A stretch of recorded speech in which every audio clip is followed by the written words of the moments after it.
Saint Martin নিয়ে আমার গত ভিডিওতে আমি একটা কথা স্পষ্টভাবে বলেছি, সেন্ট মার্টিন নিয়ে গুজব ছড়ানো যেমন ভুল, তেমনি সেন্ট মার্টিনে কোনো সমস্যা নেই, কোনো সমস্যা হচ্ছে না, সমস্যা শেষ হয়ে গেছে, এটাও ভুল এবং এটা একটা গুজব বলে আমি মনে করি।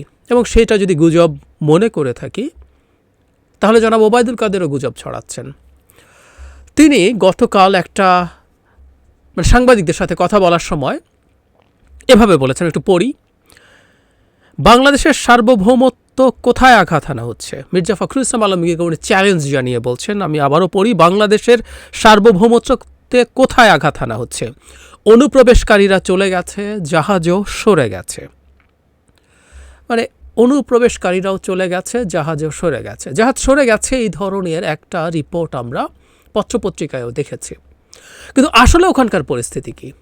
এবং আমি খুব অবাক হয়ে দেখি বাংলাদেশের পত্রপত্রিকা এই ব্যাপারে খুব ডিটেইলড আপডেট জানায়নি, বরং আমরা বিদেশি যেসব পোর্টাল আছে তাদেরকে এই ব্যাপারটা বেটার কভার করতে দেখছি। বিবিসি বাংলা করেছে, ডয়চে ভেলে করছে। আমি ডয়চে ভেলের একটা রিপোর্টের প্রতি আপনাদের দৃষ্টি আকর্ষণ করতে চাই। এটা 17 তারিখ, মানে ঈদের দিন এই রিপোর্টটা পাবলিশড হয়েছে। হেডলাইন হচ্ছে, সেন্ট মার্টিনে খাদ্য সংকট। সব সমস্যার যদি সমাধান হয়ে থাকে, সেন্ট মার্টিনে খাদ্য সংকট কেন চলছে? রিপোর্ট একটু পড়তে চাই, আমরা অনেকে হয়তো পড়িনি, অনেকে চোখে পড়েনি, তাই আমরা একটু খেয়াল করব। মানে যেটা হচ্ছে, মিয়ানমার সেনাবাহিনী ও আরাকান আর্মির সংঘাতের কারণে নাফ নদী ব্যবহার করা যাচ্ছে না, নৌপথ ছাড়া যোগাযোগের আর তেমন কোনো পথ নেই। আরেকটি বিকল্প, সেন্ট মার্টিন থেকে জাহাজ যোগে কক্সবাজারের সঙ্গে যোগাযোগ, এটা সময় সাপেক্ষ এবং শুধু জাহাজ দিয়ে সম্ভব। মানে দুই পক্ষের সংঘাতের কারণে আমি তাও আবার ঠিক মনে করি না বাংলাদেশের নৌযানকে টার্গেট করে কেউ না কেউ গুলি করছে। এটা ইদা মিয়ানমার সেনাবাহিনী অথবা আরাকান আর্মি।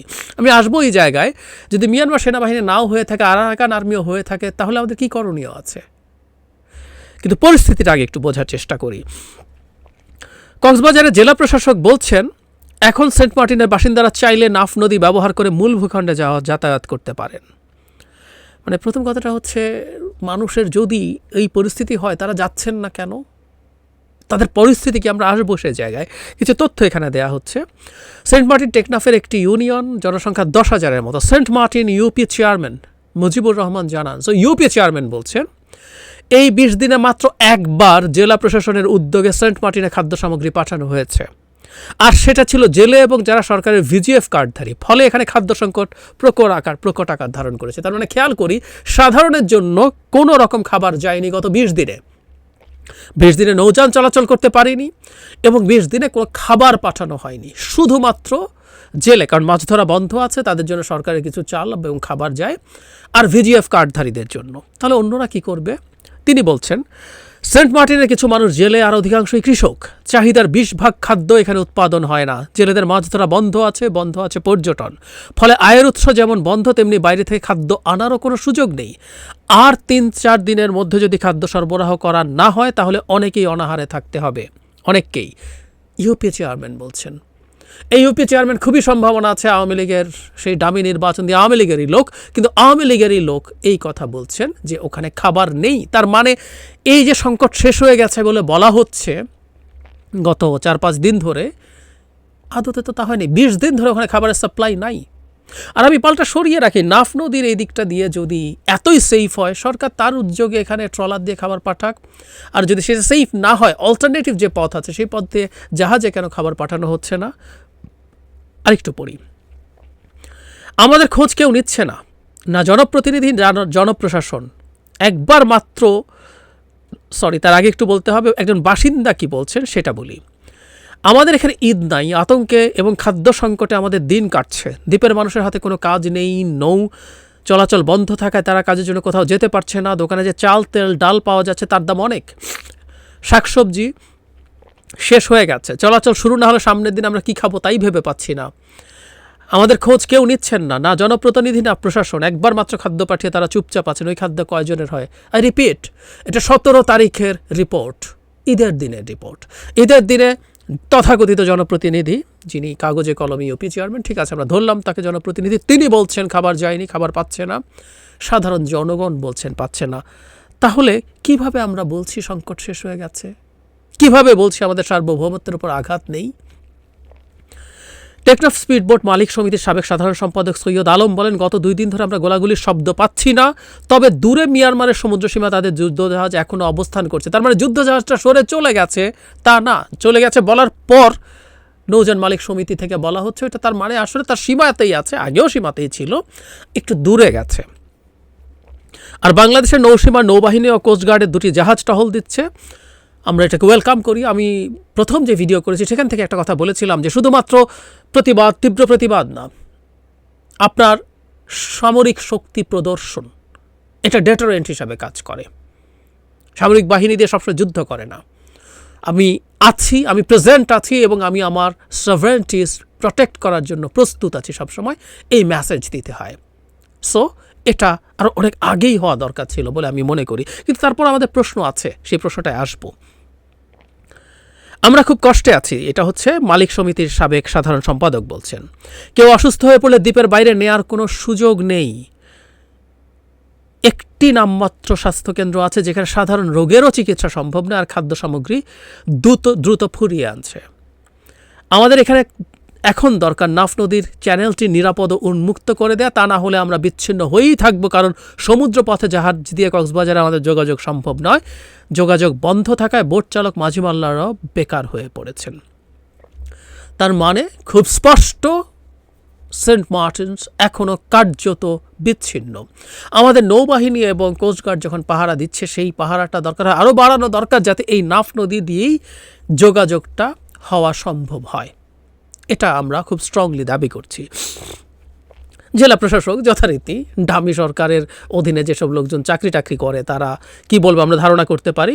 উনি বলছেন তাদের খাদ্যের প্রয়োজন হলে আমরা আরও খাবার পাঠাবো, আর এখন তারা চাইলে নাফ নদী ব্যবহার করতে পারেন। মানে এসব মানুষজনের লিস্ট কোনো সেন্স থাকলে, মানে ব্যাপারটা এরকম যে আমাদেরকে যা বলবে, উনি যেহেতু ডিসি, ওনার কথা আমাদেরকে মানতে হবে, তাই তো 20 দিনে একবার খাবার পাঠানো হয়েছে, এটা ইউপি চেয়ারম্যান বলছেন, ওখানকার সাধারণ মানুষ বলছেন। তাও কাদের জন্য? এটা সাধারণের জন্য কোনো খাবার না, এটা হচ্ছে যেহেতু মাছ ধরা বন্ধ আছে, মাঝি যারা মাছ ধরেন, জেলে যারা মাছ ধরেন তাদের জন্য এবং ভিজিএফ কার্ডধারীদের জন্য। উনি প্রয়োজন হলে, মানে প্রয়োজনে কি অবস্থা আমরা কি দেখছি না? আর এমনিতেই কিছুটা শর্টেজ হলে মানুষের কি পরিস্থিতি হয় সেটা আমরা বুঝি না। আর বলছেন নাফ নদী দিয়ে চাইলে পারেন। তো স্পিডবোট মালিক সমিতির যে সাধারণ সম্পাদক, যার জীবন জীবিকা জড়িত এটার সাথে, যিনি খেতে পারছেন না প্রচুর মাঝি মোল্লা, তারা হাউস করে বন্ধ করে রাখছে। তারা বিএনপি জামাত করে, তারা বিরোধী দল করে, সরকারকে বিপদে ফেলার জন্য ইচ্ছা করে স্পিডবোট বন্ধ করে ফাজলামো করছে। আমি প্রায় বলি, মানে এই মানুষগুলো কাগজে কলমে সরকারকে রিপ্রেজেন্ট করে জেলা পরিস্থিতিতে, জেলা প্রশাসনে। উনি বলছেন, এই ডিসি বলছেন, এখানে যা হচ্ছে তা তো মিয়ানমারের অভ্যন্তরীণ ব্যাপার। সেন্ট মার্টিনের লোকজন আবহাওয়ার কারণে এই নৌপথ এখন ব্যবহার করছে না, তারা তো এই পরিস্থিতির মধ্যে আসা যাওয়া করেন, তারপর আমরা একটু পরীক্ষা করে দেখতে ইত্যাদি ইত্যাদি নৌপথ ব্যবহার করতে পারলাম। মানে আবহাওয়ায় নাকি ব্যবহার করে, তার মানে এই সময় এই 20 দিন যে পরিস্থিতি আছে বছরে, এই 20 দিন আর কখনো আসে নাই, যে 20 দিন তারা সব বসেছিল। মানে আমি বারবার বলছি, আমরা মানুষের এই চরম সংকটের ব্যাপারটাকে আন্ডারমাইন করছি। একটা স্বৈরাচারী শাসক যখন ক্ষমতায় থাকে, তার ডিসিরা এমনভাবেই কথা বলবেন, বলার কথা। আর মিয়ানমারের অভ্যন্তরীণ ব্যাপার এখানে প্রশ্ন আসছে কেন?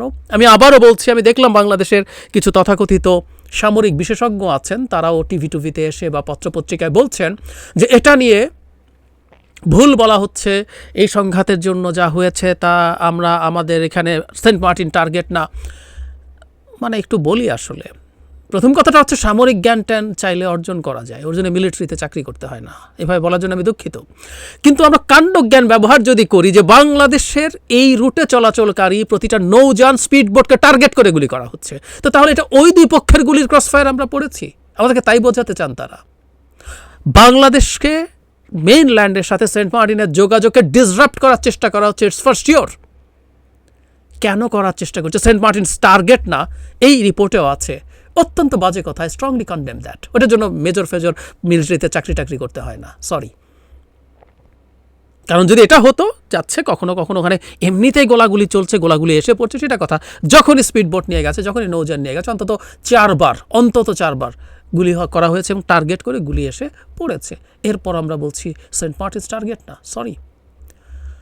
এখন প্রশ্ন সংকটটাকে কীভাবে, সেটা নিয়ে আরেকদিন হয়তো কথা বলা যাবে। একটা কথা হচ্ছে, যদি মিয়ানমার সরকার করে থাকে, যেহেতু নৌবাহিনীর জাহাজ ছিল এবং তারও কাছ থেকেই স্পিড বোট থেকে আরেক স্পিড বোটে গুলি করা হয়েছে, তখন সেন্ট মার্টিনসের বাসিন্দারাই বলেছেন এটা নিশ্চিতভাবেই সরকার। কারণ হচ্ছে সরকারের নৌবাহিনীর সামনে আরেকটা স্পিড বোট থেকে বাংলাদেশের স্পিড বোটে গুলি করতে পারার কোনো কারণ নেই। ওই নৌবাহিনী যদি থেকে থাকে, ওইটা তো নিশ্চয়ই আরাকান আর্মির নৌবাহিনী না, ওইটা সরকারের নৌবাহিনী। তার পাশে বা কাছাকাছি দূরত্ব থেকে স্পিড বোট থেকে বাংলাদেশকে গুলি করা হয়। স্পিড বোট কি আরাকান আর্মির হওয়ার কোনো কারণ আছে?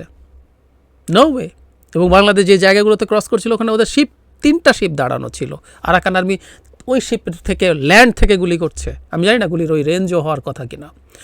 আর দ্বিতীয় কথা হচ্ছে, আরাকান আর্মি যদি এটা করে থাকে, এই জায়গাটা খুব ইম্পর্ট্যান্ট। আপনি কেউ বলার চেষ্টা করছেন মিয়ানমার সরকার, আপনি তার সাথে কথা বলতে পারেন। আরাকান আর্মি তো একটা নন স্টেট অ্যাক্টর, তার সাথে কি করবেন? আচ্ছা, আমি পাল্টা প্রশ্ন করি, আরাকান আর্মি জায়গাগুলো দখল করে রাখলো এবং একটা পর্যায়ে বেশ বড় এরিয়া, রাখাইনের এখনও যে সব দখল করে ফেলেছে তা না, একটা বড় অংশ দখল করেছে, বেশ কিছু অংশ এখনও জান্তা বাহিনীর হাতে আছে।